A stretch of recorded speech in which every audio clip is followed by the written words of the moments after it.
Welcome everyone to the Kent City Council Workshop. Today is Tuesday, October 19th, 2021.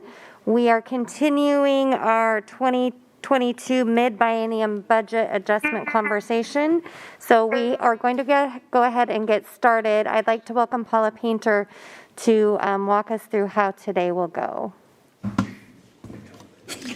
Thank you very much, Council President Troutner, Mayor Ralph, members of City Council.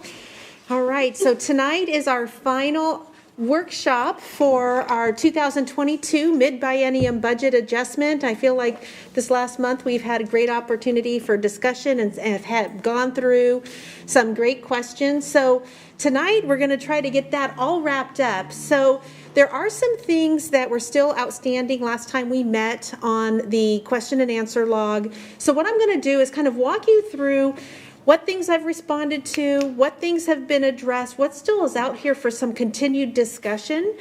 So, and then towards the end, we're going to have a new proposal that's going to come forward from Council President Troutner, and then an opportunity to ask some questions. So last week I did send out an email to everyone responding to several questions. Question 40, there was a lot that was within question 40, some discussion on revenue loss, which I sent out via the email. Naden and Veterans Drive projects. I know that the Public Works Committee held a meeting yesterday and went over some information. And today, through this discussion, we're going to do a little bit more talking about those projects. And so I'll be inviting the Public Works Director up to do that. We also provided you some information in your email related to broadband, both kind of where the city is at with that, and then what services are out there for those who are in need. And then finally, we're going to have some continued discussion on sidewalks today, later on in this presentation. I also provided some answers to question 45 related to police programs. What's within the criminal justice fund versus the general fund, as well as what kind of programs fall under police special programs. So that was all handled through email, as well as Green Kent Stewards program. So you guys should have the information for all of that. There are some things, though, that we still know we need to talk about that were on that list. But these are items that really don't impact our ability to pass this budget, but they are things that we want to have more discussion about and address in the future. And that includes additional litter signage. Question 34, it was once it kind of have morphed in what it's about. But in the end, it's really going to be talking about litter signage, and we'll do that at the November Operations and Public Safety Committee. And then there were a couple questions about fleet, particularly related to our vehicle replacements and those emissions options that are available there. And so that is going to be coming to a Public Works Committee in November as well. All right, so now here's a slide that doesn't have much on here, and this is my opportunity to actually hand this off to somebody else so you don't have to listen to me talk all night. So I'm going to turn it over to CAO Matheson to talk about sidewalks and graffiti. All right, thank you, Paula. I'm not sure where to look at Councilmember Larmer, at the chair here or at the screen, so I'll go back and forth. So at your last workshop, Councilmember Larmer raised the issue of should we be using some of our American Rescue Plan Act funds to invest in sidewalks, missing links in neighborhoods. And in fact, we had 2 residents come to the capital budget related public hearing to talk about some bicycle safety issues. And in response to that, administration would like to propose that we take $500,000 in currently unallocated ARPA funds and put that into a sidewalk grant matching fund. So the intended use would be to seek out grants from other entities and use these ARPA funds as match in order to leverage grants we might not otherwise be able to get. Now, if we're not able to get those grants, then we would like to have the flexibility to use those funds just for direct expenditures to our sidewalk crews and or contractors to install missing sidewalk and pedestrian links. But the proposal is $500,000 in currently unallocated ARPA funds for a sidewalk matching grant program. All right. Any council members have questions or want to make comments about this suggestion? Councilmember Boyce. Thank you, Madam President. I like that idea. I'm just curious, are there any priorities for the sidewalk? So there's quite a few probably need for the replacement. So I'm wondering how you go about one versus the other, ranking type thing. And I look to our Public Works Director for some help with that question.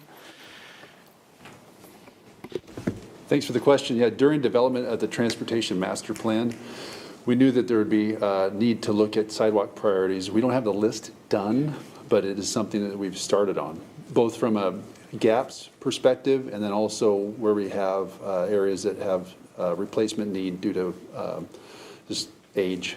Okay, and just to follow, if I may, I know the two citizens that came here last week. I think I don't want there to be a misperception out there. I'm not sure we could fulfill that, putting a sidewalk there to accommodate them. So I don't know. I wouldn't want people to assume that we can. I think they were talking about 132nd East, if I'm not mistaken, Mary. So I don't know where that fit in the category, or I wouldn't want people to get a misinterpretation that that's going to be going toward it, and it may not. But that seemed like a huge project to undertake. So I just want to be careful about the communication and the follow-up around that one particular issue that came to the council. I could shed a little light on that. The need is extreme. We have asked for funds in that area through several different grant opportunities, safe routes to schools, walking path on 256th, right through the area where Mr. Dinsmore was talking, both Mr. Dinsmores. And then I had a follow-up conversation with Don Dinsmore on Friday, and he asked for a little bit of help with some vegetation removal on 256, which Bill Thomas's crews took care of today. And then we're also looking at using the operations in-house paving crews to work on the shoulders further to the east near closer to 148th. I have someone when I'm late, like 5:30 going to work, I might see him down that road, and it is scary, right? I mean, he got his light flashing, but it's pretty scary. And I think the thing they're talking about is pretty sincere. So just want to kind of put it out there. So thank you, Chad. Thank you. Another thought I had as well. So Chad mentioned the Transportation Master Plan and prioritizations.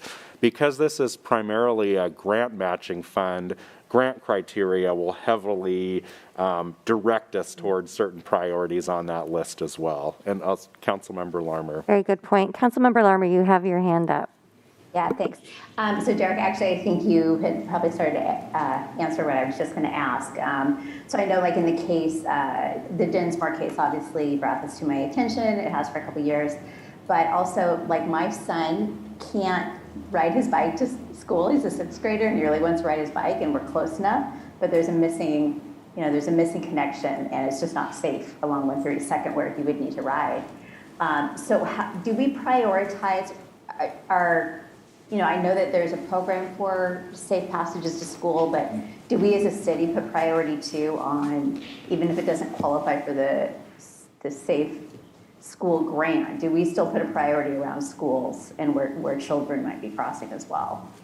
Yeah, thanks for the question. Yes, it would be, when we do the prioritization, we're going to need to come up with a number of criteria that we would meet and put each project through the criteria, gaps and or a replacement project, and then prioritize based on those criteria on what would come up first, second, third, and work our way through the list. And then, as Derek mentioned, there are those cases where the grant criteria tend to kind of drive what gets applied for. Great, thank you. Thank you. Councilmember Michaud. Thank you, Madam President. My question is for Chad as well. I'm just wondering how far $500,000 goes with grants matching. Yeah, it depends on the grant itself, and sometimes you get more points in the grant if you match at a higher percentage. But when we get a federal grant, like the grants we've been getting on Meeker Street, those are federal, and we're matching those typically at closer to 13.5% local match versus 86.5% federal. So those have a really good matching ratio. We did the projects through the Transportation Improvement Board on 132nd. We paid a little bit more of that up front. I can't remember the exact ratios, but it was much higher percentage. It was still, the city was still putting in less than 50%, but it wasn't the majority of it. So I guess the question is how far will it go? Right. Depends on the grant program. Great. Any other questions or comments? All right. So kind of trying to get a consensus. This would be $500,000 to go towards the Sidewalk Grant Matching Fund project. So just trying to get an idea where everyone is for supporting this. All right. So I think we have a majority. Thank you, Councilmember Larmer. Thank you, Derek, for bringing that forward. Hey, Madam President, so keep in mind, this is in addition to all the stuff that Chad's already doing too, right? Yes. So Yes. I think it's important that people understand that. So, Yep. All right, the next topic here is graffiti. So also at your last workshop, Councilmember Fincher and other council members advocated for a program that would employ people experiencing homelessness, perhaps at-risk youth, in order to address graffiti issues in our community. Based on the council's discussion, staff started working on a city program, and then late last week, Mayor Ralph had a fortuitous conversation with the county executive that led to a meeting yesterday morning, and so I'll invite the mayor to comment on that. All right, thank you, Derek. Was on a call with Executive Constantine, like Derek said, last Thursday, and we were talking about the program that the county is going to be implementing to help people experiencing homelessness or formerly homeless connect them to not only jobs but to services. And I know that that's something that the council is very interested in. They have actually already put out an RFP looking for an organization, something like the Millionaires Club or formerly the Millionaires Club Uplift Northwest, that connect people with jobs. So the concept is that we would take $200,000 of city funds, add it to the money that the county is putting into this program, and it would result in a graffiti cleanup team that would be dedicated to the city of Kent. At the same time, the county is going to be providing, through both the organization that they contract with and other county funding, wraparound services, so case management. They're providing transportation, which is something that would be extremely hard for us to be able to provide. So through their Metro Van Pool program and things like that, so they'll offer the supervision, the transportation, wraparound services for those that are eligible. There'll be housing vouchers available, really a very comprehensive program that I believe will allow our money to go significantly further than should we stand up an individualized program. And we obviously have to work out all the details. This conversation this evening would be really about committing to working through that process with the county. They're tentatively on board, given my conversation with April Putney, the Chief of Staff, on Monday. Very excited about the ability to partner with the City of Kent to expand the program that they'll have in place, and again, be able to provide far more resources. So not only are we getting the graffiti cleanup, which is one goal, but working to provide services to folks in need. So. All right. Questions or comments about this? Councilmember Fincher. I thought that it sounded great. I just would want to make sure that we have Kent people who are hired for that program. So that's part of that to be worked out, but I'd want to make sure that that's who we are putting out here. Yeah, I think the decision tonight would be just to set aside the $200,000 in the budget. I think the vehicle to set forth the relationship with the county would be an interlocal agreement, and so we would negotiate those types of terms and bring it forward to the city council for approval. Excellent. Thank you. Councilmember Michaud. Thank you, Council President. I really like this idea, Madam Mayor. I think that was really great. I agree with Councilmember Fincher, and I understand that that's something we'll work on later. My question is, so is this $200,000 coming from the strike team money? No, that would be a separate program that would remain in the budget. This would be an additional $200,000 in ARPA funds. And we did have a conversation about the use of ARPA money for this purpose, and the county has written the RFP to meet all the requirements of the use of ARPA funds. So that was one of the questions that we did talk about, that it will be compliant to the restrictions that are placed on that money. So Sounds great. Councilmember Boyce. Thank you, Madam Chair. What a great idea. I think at the end of the day, we would definitely get more for our money, right? Because it's kind of like outsourcing, right? So a lot of things that we would have to do, we don't have to do all the kind of miscellaneous type stuff to get the program set up versus in giving additional funds. So we'll definitely get more for our money. So a great idea, Mayor, working with the county, and we don't need to reinvent the wheel. In this case, it is already there, so why not tag on? So clever idea, and this is something I strongly support. So thank you. All right, any other questions? So I've heard a lot of people supporting this, just getting a census from everyone if this is something we should move forward with. All right, great. Thank you, Councilmember Fincher, and thank you, Derek, and Madam Mayor, for that information. Now I'm going to turn it back over to Paula. All right, thank you very much, guys. Thank you, Derek, for taking over for a little bit there. And now here's another opportunity for me to step away from this conversation again and invite the Public Works Director to come up and chat a little bit more about Veterans Drive and Naden Street improvements.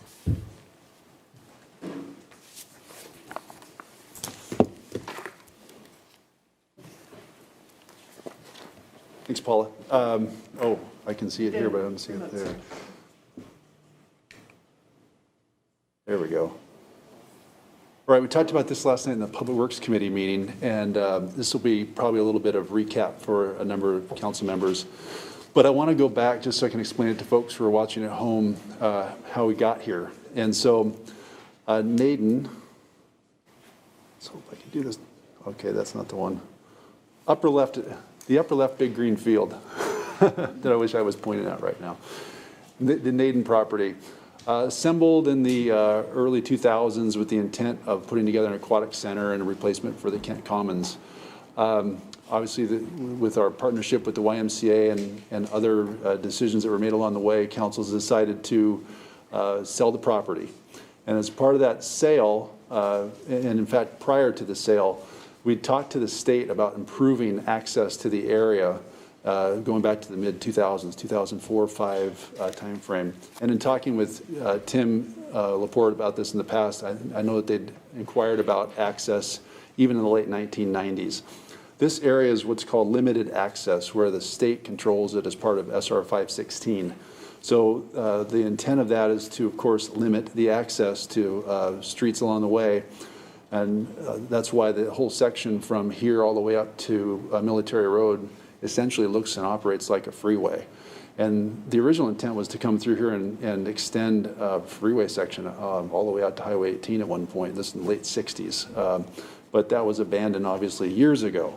So the question was, can we get access to Naden Avenue? Can the city get access? And the state had said no repeatedly to us up until about 2015. We'd approached them again and showed them concepts of going through the roundabout and providing access to Naden. And along those lines, we would modify the intersection here at 74th and where Naden would be, and take out the northbound to westbound left turn movement. So anybody coming out of that area would take a right, head over to the roundabout, and come back out and get to the freeway as opposed to taking the left.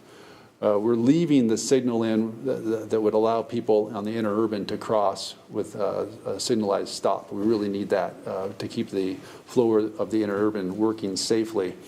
But that other movement would stop. This also would help the rightbound, northbound to eastbound left turn off of 167 slightly. So in moving through that request and approaching the state, we gone ahead and asked the state for money to help with the roundabout, which we finished. It wasn't necessarily a requirement that we put this intersection improvement in as part of the roundabout, but it was expected of the state that we would be improving this area. So obviously we built the roundabout. We've also provided the funds to complete the portion of Willis, the landscaping between 4th Avenue and then back over toward the railroad.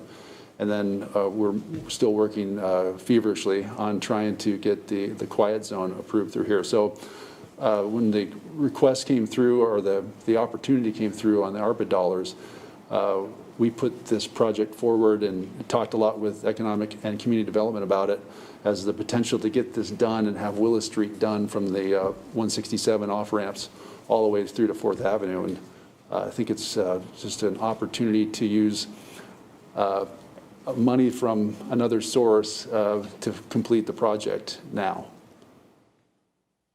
So a little bit of background, and happy to take questions. All right, so I'd like to hear from my colleagues your thoughts on moving forward with this, because I know there were some questions. So I'm not seeing any. Oh, Councilmember Boyce. Thank you. As I said last time we was here, I mean, this is something I strongly support. You know, I think, yes, there's a lot of ARPA money. There's a lot of ways to invest that money. But I think, you know, we just kind of need to diversify how we do things and look at things down in the long run for what's going to make this city a more attractive city. And I think when you talk about the Naden and Willis improvement, to me, it's a no-brainer. And this is something that I strongly support, and hope my other council member do the same. Thank you. Councilmember Corr, followed by Larimer. Thank you. We talked about this last night, Chad. Thank you for the presentation. And Councilmember Larimer actually had originally concerns with this spending ARPA funding for this project. And I completely understand we definitely need to work on this project. It's very important to our community and our city and the promises we made in the past. So I think I'm okay with it since we put some funding in for sidewalks, because I do understand that the sidewalks and our safety of our streets and, you know, our students is very important to us. So I think I'm comfortable with it, but I think I had a conversation with Derek to see if maybe we could look for funds elsewhere. We can also have that conversation to see how my colleagues feel, just switching projects. But I'll let Councilmember Larimer. Yeah, so Thank Chad, this is a question for you and perhaps ECD as well. With this project, are we done with Naden? I guess I'm just to the point where, like, how much more money do we have to pour into Naden to make Naden developable? I see Bill coming up behind me, and I'm sure he could answer more fully. You want me to give it a shot, and you can. I know that the intent is to have the developer complete the remainder of the improvements, New Naden through the site, and then along Meeker Street on the north side. We'd also be potentially looking at grant opportunities as they come up to help pay for improvements on Meeker, but the discussion so far has been to have the developer finish those improvements. This is a big lift for the site, getting this access in. It's important for the site, but it's a big lift, and having this done again with outside dollars seemed like a good request. Okay. So what I'm hearing is that this is going to be the city's last major expense to get Naden off our books.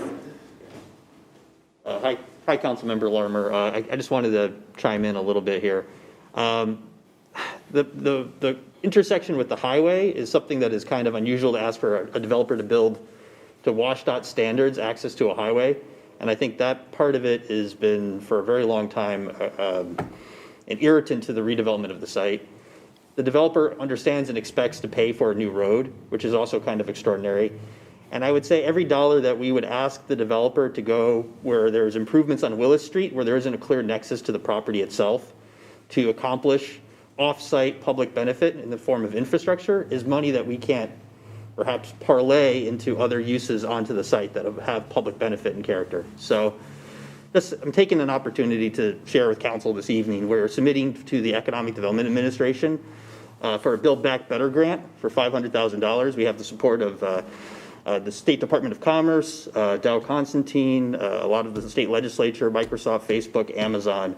We're looking at a education use planning, and it's a planning grant. It's non-committal at this point, but we are looking for to get into the phase one, which would then qualify us for future EDA capital grant facility dollars. So having this site as the premier signature project for match for the region's Build Back economic development proposal, I think underscores the significance of preserving gunpowder, so to speak, in terms of match on the site versus having to spend it on things that are far afield to both the purpose of the redevelopment and to the actual goals and objectives of council as expressed so far in the MOU that we have with the developer. The development team itself is not going to look at, this detailed 2D drawing doesn't show, I think, a lot of the different aspects, as I understand it from Public Works, as to off-site improvements to traffic signals to the west and to the east and underground and things that are just not very intuitive as part of the private development envelope. So I see this as a continuation of the roundabout project. Okay, thank you. All right, any other questions or comments? Councilmember Fincher? Thank you. I was just going to say I support it because I do see it as a continuation of the roundabout project. We brought it up at the same time. It was all part of the discussions. The economic development benefits were all tied into that. And so I think it's a good project that I would support. Thank you. Derek Matheson. Thank you, Madam President. I just wanted to be sure I responded to Councilmember Kaur's question. She referenced a conversation we had earlier today. The mayor's recommendation is to fund this $2.8 million project out of ARPA. I had floated the idea if council was comfortable with the project, but not with the funding source, you could choose to fund it out of capital and then move some combination of capital requests into ARPA.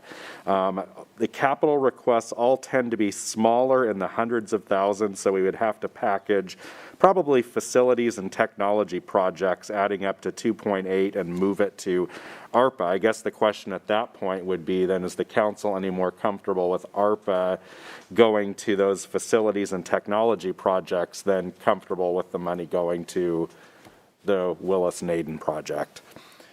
Right, and I think I support this the way that it is. It just doesn't, it's like moving money from one to the other to cover projects, and it just doesn't make much sense. Councilmember Boyce. Yes, I mean, yeah, why would we do that, I guess? I mean, that means less capital project will get done if we do that?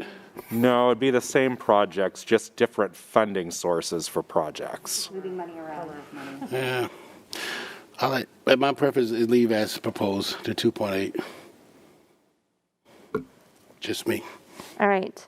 So the question before us is, Councilmember Thomas, do you want to make a comment?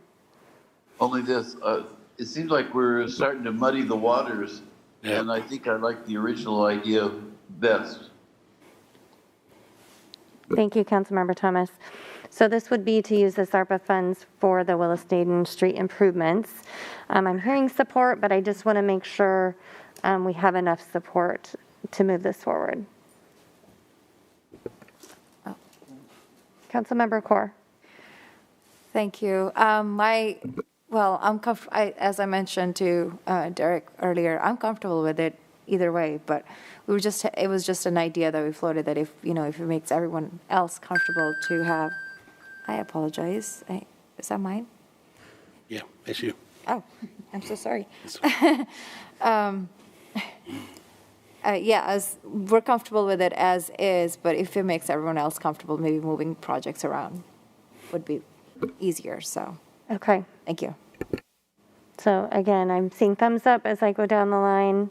Councilmember Fincher, Councilmember Thomas. So we will continue to keep this as it has been presented to the council. So thank you. Thank you. Questions? Bill? The other item was the Veterans Drive, the request for the planters on Veterans Drive. I don't have a graphic for that, but just a brief description. We've got the planters that were on, or currently on Veterans Drive, were built as part of the project in 2006. When we built that, water wasn't available from Highline Water District. So if we wanted to irrigate that and have plantings that would be more typical of a planted median island and planters along the side of the street, we would have had to extend a water main down the hill, and a fairly sizable water main. So we waited until, well, we didn't, and then development has since come through, so water's available on the hill now. The intent with the request was to try and get ahead of the 509 project, which is coming in and tying into Military Road, and going to provide that new gateway into the valley. So we wanted to make sure we had it looking good and something that we could make into another gateway off of I-5. All right, going to start with questions, and Councilmember Larmer. Yeah, so thank you, Chad, for coming back and discussing this with us again. We did discuss it last night in Public Works. I'm just doing a quick math here, and so we've suggested $700,000 total in new projects. So the $500,000 for the sidewalk grant for public safety and pedestrian and bicycle safety, and then $200,000 for the graffiti removal program, which would also provide employment and wraparound services for our unsheltered residents. So both those programs combined is $700,000. What I would like to suggest is we take the $1 million in ARPA funding that we had earmarked for veterans and take the remainder and see what we can do for the landscaping improvement with the $300,000. And that way, then we're basically, we're still only spending that $1 million in ARPA funds. I just have a really hard time swallowing $1 million for a landscaping project. $300,000 for a landscaping project makes me feel much better. I mean, we have several other gateways to the city that need attention as well and are, in my opinion, in worse shape. So I think, if we want to focus on veterans, I would feel much more comfortable doing it at $300,000, which would bring us at $1 million equal. So that's my suggestion. I think, can we clarify? I'm not sure I understand what she was saying. Okay, so I think she was saying instead of spending the $1 million that we have for this project, she is more comfortable with us spending $300,000. Based on, Derek? So we're proposing a $700,000. We've talked about $700,000 in new spending tonight. Mm-hmm. The $700,000 plus, if we were to take $300,000 towards veterans versus $1 million, then we're trading $1 million for landscaping on Veterans Drive for $1 million for new projects. Thank you. And I can see what you're saying, Councilmember Larmer, but I think what we're I want a whiteboard. what we're doing is we're taking that money that we're putting toward the sidewalks and graffiti out of that. We talk about all these buckets. We're taking it out of that bucket of extra money that we have. So spending that $1 million, it's already in its own bucket. So I just want to hear what my colleagues have to say about, first of all, the first question at hand, and then any comments about what you're suggesting. And I'm going to start with Councilmember Boyce. Yeah, thank you, Council President, and thank Marley as well for her comments. I made a statement before, and I said it again. I think our veteran, right? I think, if you go around to a lot of places in the city in different states, you can tell the type of work they do to recognize veterans. And I think, you do have 4 veterans here. I know we all know veteran, but being a veteran, knowing a veteran, in my opinion, is a little different, right? So, and I received a call already. I know Councilmember Fincher, I received a call from veterans already. So I don't want to shortchange this here. I think, there's lots of funding. And Derek mentioned last week, either or, right? This is something I just think is the right thing to do.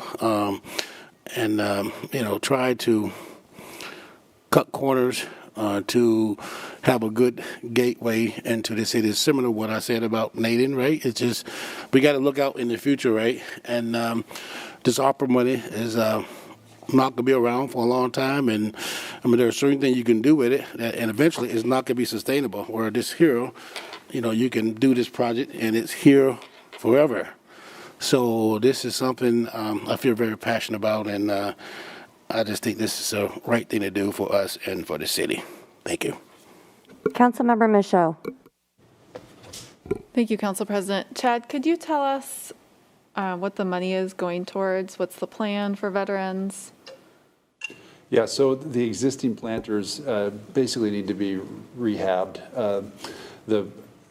Particularly from Riverview Bridge back to the west, it survived okay, but we had put it together so that it would be sustainable without water. And like I said, it looked okay, but it's not quite what you'd want for a gateway. When we finished the project, it was a freight route. And so now with 509 coming in, we're trying to, as Councilmember Boyce put it into a higher category, better looking category. And so you think $1 million is what it's going to take to do that? Yeah, because irrigation and plant replacement, it's very pricey. If you remember, we went back through and replaced the plants on Pack Highway, and that was about $1.5 million, $1.6 million several years ago. It is expensive. Okay, thank you. Thank you. Councilmember Larmer. Yeah, so Chad, help me understand here. So we're not doing anything. We have an existing tribute to veterans sign. We're not replacing that, correct? This is just for plants and irrigation for the plants. That's correct. Okay, so we're not really up leveling our tribute to veterans. This is okay. I think we're enhancing it as to what we're doing. Okay.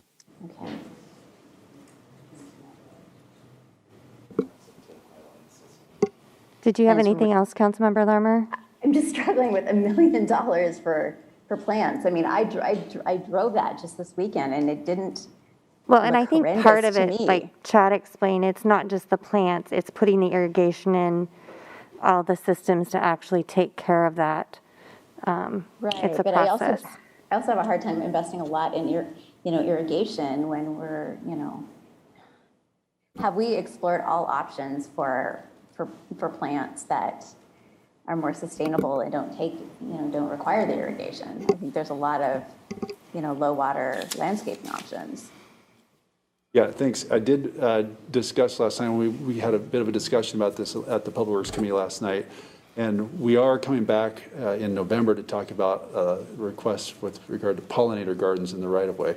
So I did say that we would take a closer look at, are there options for low water or no water plantings that are kind of fit that category of a gateway category versus just low upkeep and low overhead plantings like we had in there before. So it's something that we can explore.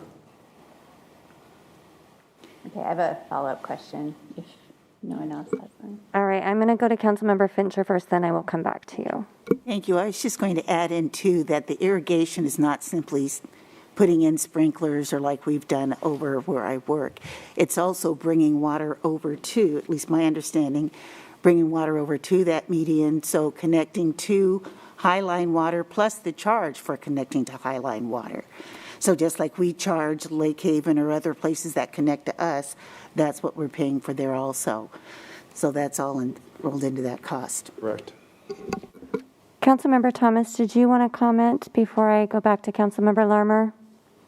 Well, thank you, Madam President. I'm a little bit prejudiced, obviously, but I know one thing. I don't want dead plants representing our veterans.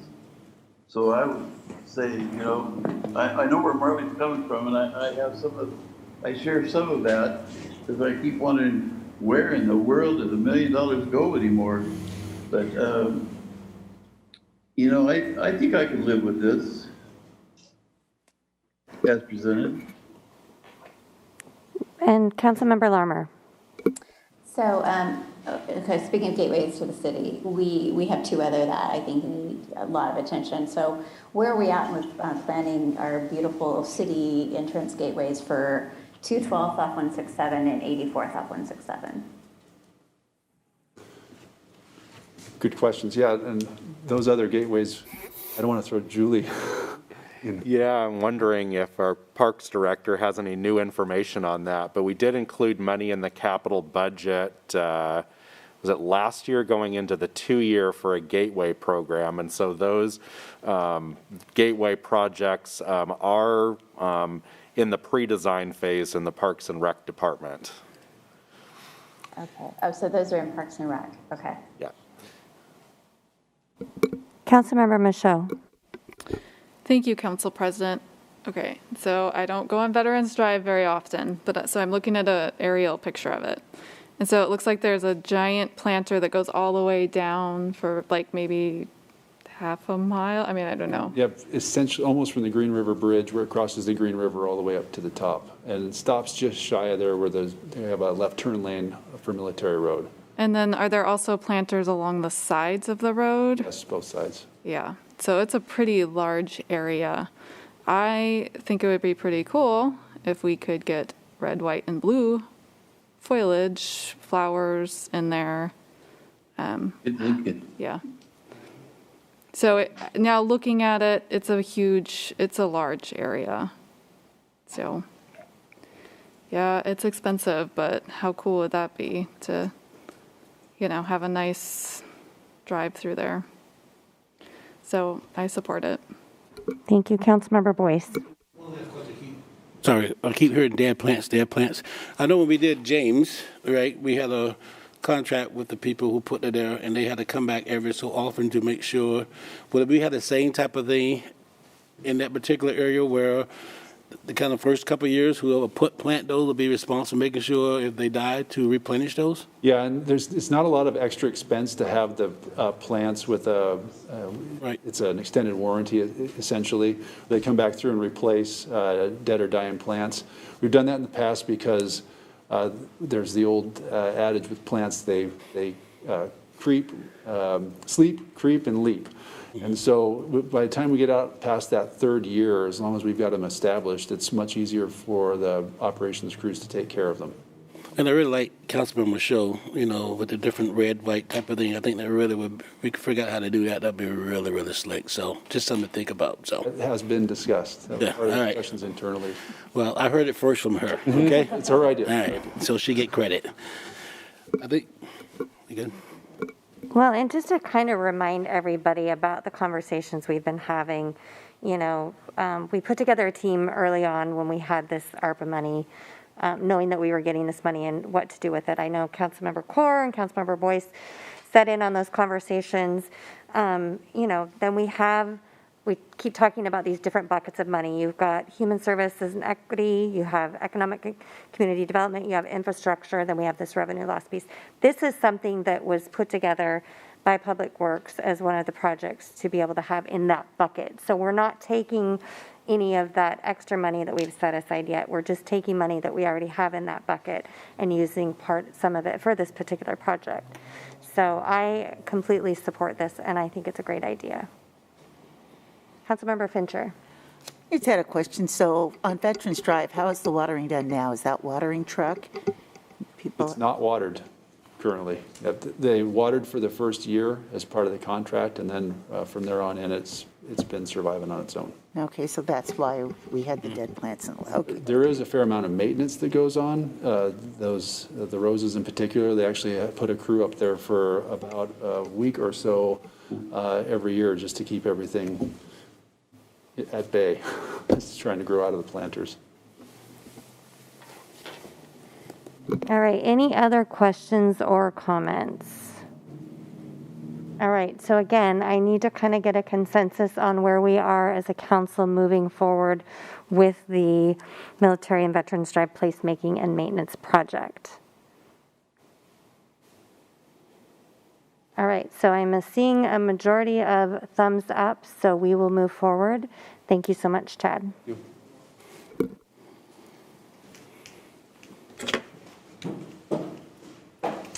All right, and at this point, I'd like to turn it back over to Council President Troutner to talk about a proposal that she has to share with you today.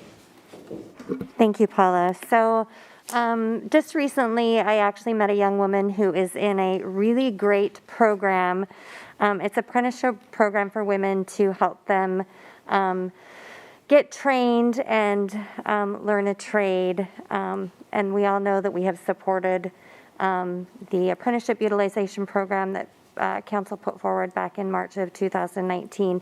So this is actually a project that I am really hoping that I can get support behind. Again, I'm going to keep talking about these different buckets of money. And the bucket of money for economic and community development, if you look in there, there is a line item for STEM education that is $650,000. It is page 59. And if you look on page 53, it explains to you what some of those projects can be. It hasn't been decided yet, but there's one of those projects that is listed in there is this project called Anew. So I would like to propose that council purchase 5 scholarships. They're $5,000 each, so it would be at a amount of $25,000 for this pre-apprenticeship program for Anew. And I'd just like to take a minute and kind of tell you guys a little bit about what this program is. They offer high-quality pre-apprenticeship training programs that help individuals obtain careers in construction trades. They partner with registered apprenticeship programs in the Seattle and South King County area and expose students directly to their training facilities. These training partners explain the industry, teach technical and math-related lessons, and emphasize the importance of fitness. As a graduate of Anew, you receive direct or preferred entry into a construction apprentice program. So, and this is one of the great parts about Anew is they're located in Kent, so it's supporting a local business. And then the other great part is other cities are doing this. So we would be purchasing this program. Other cities are also doing it, but I think this is a great opportunity for Kent to come forward first and be able to set an example so that other cities see what we're doing. And the more scholarships we purchase, the more women get involved in trade industries and get to learn a great job and a great career. So I would just like to know what my colleagues feel about supporting this. Again, this would come out of money that is already in that bucket from economic and community development. It's already in there as a STEM education component, and this would be $25,000 towards 5 scholarships for young women. Councilmember Boyce. I like the idea. How do you come up with 5 versus 10 versus 15? I mean, I think it's a good program. 5 seem kind of low, but I'm not really sure if 10 the right numbers. I'm just curious why 5. And I don't know, Bill, if you want to talk about this as well, but in that item of STEM education, there will be other opportunities where we can look at funding other projects. I just thought for a start, this would give us the opportunity to purchase 5 of these scholarships to give women the opportunity. But I'm not opposed to a different number, but I think this just opens up the door for us to be able to provide that opportunity. But then there's other opportunities within this component. I could just jump in a little bit. As presented, it was about 80-20, I believe, 20% for design and for planning, Councilmember Boyce, and then for 80% of it was to do youth employment strategy around that plan. Anew is a trusted partner. They've been an entity in Kent for years. I remember when they moved into the transmission remanufacturing sublet when they first came to town. They are really highly respected and thought of in the career-connected learning landscape, and they work a lot with the Port of Seattle to make sure that projects have a good representation of apprentices from diverse backgrounds and from women. They are an organization that I think we put forward. It wasn't just STEM education. We also put pre-apprenticeship as kind of the direction we want to head. Because we do have entities like them and AJAC in the city of Kent for a long time now. But we don't necessarily have youth apprenticeship in the school district, and I think we wanted to tackle some of those challenges head on. So scholarships would be a good one way that you could try to address some of the financial challenges. So it would be aligned with where we're headed, but we haven't quite done a plan yet, but we would, I think this would be a likely outcome. So you understand that, so why 5 versus 10? I'm not sure you answered that question. I don't, I can't. Okay, all right. Sorry, I don't. Okay, all right. Okay, thank you. Councilmember Larmer. Yeah, so I just want to say that I fully support this. ANEW is a great organization, and I feel like every year I get contacted by friends and just residents who have young men and women that want to go into the trades and are unfortunately not getting that information through schools. So I think this is a great opportunity for the city to help, bridge that gap and help our young folks get into these pre-apprenticeships in our community. So I fully support this. And thank you, Council President, for bringing this forward. Thank you. Councilmember Fincher. Thank you. Just a question. So they do both men and women. Are these grants just for the women? Yes, it is. Mm-hmm. Councilmember Boyce, did you have anything else? Madam President, I would propose that we do 10. I mean, 5 just doesn't seem like a right number to me. And I think there's a great need out there, right? So that will be, I think 10 seem like a valuable number. There's such a great need out there. So I will propose to increase that by 5. All right. Thank you. Councilmember Kaur. Thank you. I think majority of us are big supporters of ANEW and the great work that they're doing. But I think since we are not able to decide on the number of scholarships, maybe this is something that staff, maybe Bill, who has a little bit more meat into this game, like, especially the ECD budget, can kind of guide us on what he thinks is the right number or come back another. I don't have a number. Just kind of trying to figure out, like, we are saying 5 or 10. I think it's great that we're doing this, but I also want to know that this is his project. He said that, his department and said that we want to be spending our money into these projects. And do you have any other ideas of how the funding will be spent, or? We presented it with plan and then design and then then project. So I can't have a reason at this time prior to plan, survey, or design. I will say though, Councilmember Troutner mentioned other cities, other programs. This is a program that is worthy of support, that is frequently supported.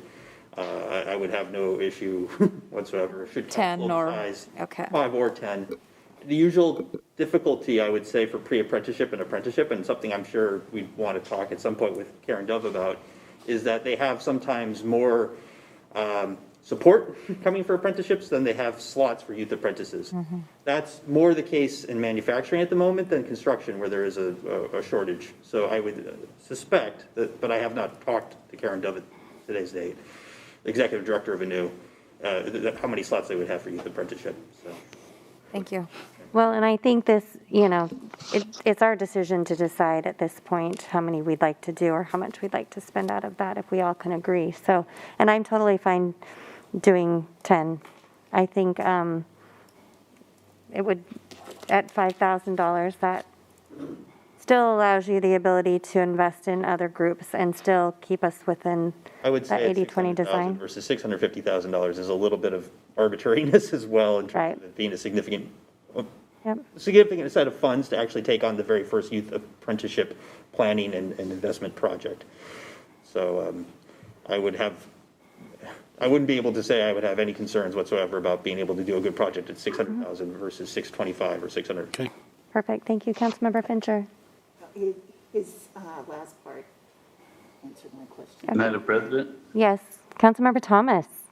Oh, thank you. Thank you. So I see where Bill's going, and, if the council decides that 10's okay, but here's something to think about.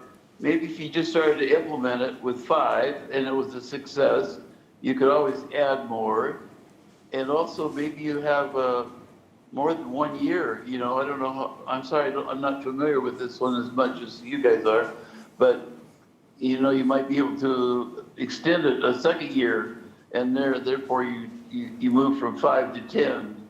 Does that make sense? Councilmember Boyce. Yeah, thank you, Councilman Thomas. I think at the end of the day, we all know there's a great need out there, right? So, I mean, there's no ifs and buts about it, right? So it may need 20. I don't know. I think 10 in my mind is probably a good start. And there's a great need out there. And I think we all would agree with that, right? So I propose let's go with 10, and then we'll see where we end up at. Councilmember Larmer. Bill, is there any ability to tie these to our high schools? Because I'm wondering, do we do 8 and have it 2 from each high school? Or? Yeah, I would hesitate to be able to answer that prior to. I think that's part of the project, right, was to get with the school district and talk more and see what are the financial barriers so far to adopting some of the pre-apprenticeship. Before you get to pre-apprenticeship, sometimes you need core plus curriculums or other things that maybe are available at different skill centers but not available in the Kent School District. And so trying to identify youth to the program, I really would want to go out and listen to the experts and before I could answer a detailed question like that. I think that's down. Well, based on that, I could support 5, 8, or 10. So, and happy with any of that. Thank you. I have a question for Councilmember Boyce, if I could. Yes, Councilmember Thomas. So, Bill, if I hear you right, you're ready to go for 10. Are you prepared to go to continue that 10 the following year, or however long it takes? A 4-year program, a 2-year program? I don't know. I think, Madam, I think that first year is going to tell us a lot, right? So we don't know. Let's say if we allocate 5 and we got 8 coming to us, then we're not going to be able to fulfill that need. Let's say we say 10 and we got 8 coming to us, at least we can know we can fulfill that, right? So I just, I think we all been around. We know this city. We know the need of this city. So, I mean, I'm not going to dial my sword for this here, right? If you want to do 5, then so be it. I just think it's pretty clear to me that the need is out there. So I'm going to leave it like that. I'll propose 10, and if we end up 5, so be it.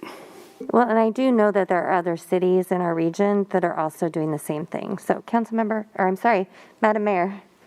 Thanks. Councilmember Thomas, forgive me if this is something that you already know about anew. It is an established program with a proven track record that it's a pre-apprenticeship program. So it's a finite number of weeks in the course. And then from there, the women go into an apprenticeship with the electricians or the iron workers, carpenters, laborers. It's really to prepare them to be successful and competitive in entering apprenticeship programs. So it's not a program that you would stay in for a series of set courses. So really it's about funding the money for these women to get the skills they need to be competitive in the apprenticeship program. It's not a kind of an ongoing thing, and it's well established and well proven in the region. Sounds like an awesome program. It's really a cool program, and I'm gonna, just as a quick personal privilege, you guys, I love the idea of 10. This is such a successful program and changes lives, and it's exactly on point and on message with everything that Kent has been talking about for a long time. And Councilmember Larmer, to your point, I think at our last meeting, it was like we've been talking about this, and this is an opportunity to really put your money where our mouths are, right? And to support real live people going through this program that is going to allow them to move on to a career. And so be it. Thank you. Councilmember Fincher. Just going to add, I know that at least one former council member from another city who had graduated from the program. So going over there and seeing what they do, they actually build right here inside the warehouse as part of the training program.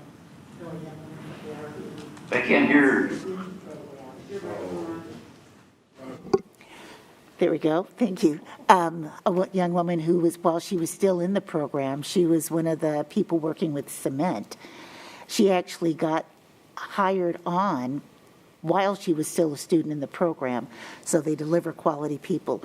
And what some of you didn't hear that I said before the mic was on, is that I know of at least one former city council member from one of our neighboring cities who was also a graduate of ANU and continues to work in that field.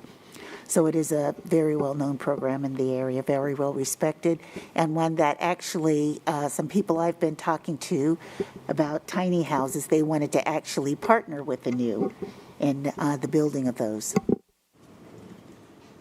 Thank you. So I love the idea of 10 as well. I am going to put that forward then for 10 scholarships to ANU. And I would just like to get a consensus from my colleagues if we are ready to move that forward. Wonderful. We just did a really great thing here, and I appreciate you all supporting this effort. So thank you very much. All right, thank you very much.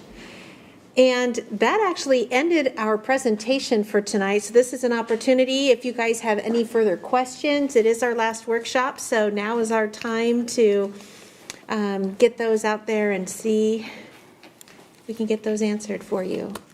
Councilmember Boyce. Thank you, Madam President, and I know you're probably going to reiterate what I said, but just a comment.